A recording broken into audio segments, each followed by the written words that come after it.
that one has no acquaintance or connection with someone, to forget oneself, lose sight of oneself and one's own interests. Come on. One's own interests. Good. You can preach that now. Come on. That's it. And that's where we, in religion, that's where we lose it, at the point of that Jesus made this one of the main things of coming unto him is self-denial, losing one's interest, losing oneself. And a lot of times we try to carry our gifts, and sometimes even in the change of where I know God is speaking to me about Kingdom Fire and where he's taking us as a body. And he said that, he told me to begin that he wants to take us into another place where we can walk under the authority and the power of God.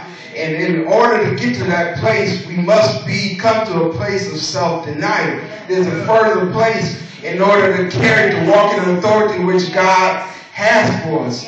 And part of that is losing our own interest. And the prophetic word has been spoken even the last couple of weeks about that a lot of us are caught up in our own interests, in our own ways, in our own things, and it's hindering the move of God in which he wants to do. And it's because of religion has taught us to come with our hands open, expecting something.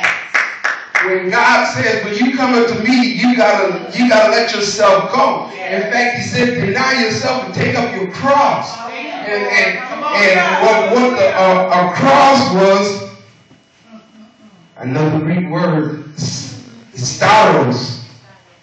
Staros, a cross, a well-known instrument of most cruel and ignominious punishment borrowed by the Greeks and Romans from the Phoenicians. To it were affixed among the Romans down to the time of Constantine the Great.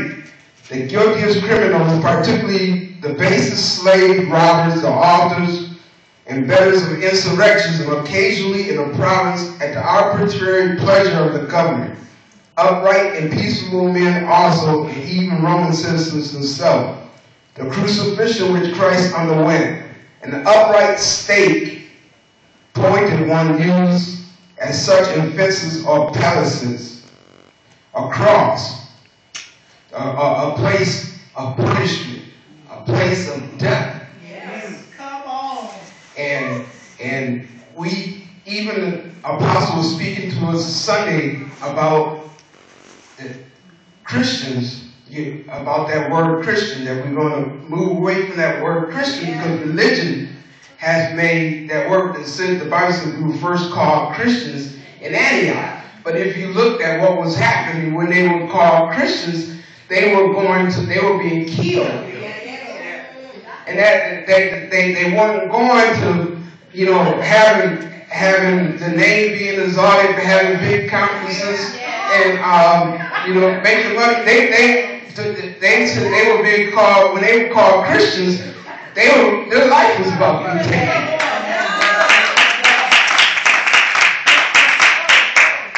And we give up that point because religion has taught us in routine these things in which we get our identity. So we come, and the enemy has positioned religion to put us more and more bondage. So we come looking to be delivered, and we get more into the bondage. We get more tied down into the thing, because now when you walked under a life and out there you were rejected and you felt rejection. So now you come in and you take on titles to surround yourself with titles and positions to make yourself into somebody. And now you're standing up, you're still under the same bondage and not able to receive deliverance, because now this idol that you put before you now is your God. And now you're coming for the title, you're coming to receive something, you're coming for the position, and everything that's why even this Sunday when God spoke in the prophetic service, he spoke to me that he's judging the intentions. Every single thing that I have to do, every single thing that I do, if it's not in my intentions is not to please him. My intentions is not towards him. It's null and void. Even now, your works is being burned up. Because he's here, even in Kingdom Fire, he's bringing us to a place that God, he wants the move of God, and we've got to be separated from the world. And the way that we are separated from the world is receiving the identity of Christ. And we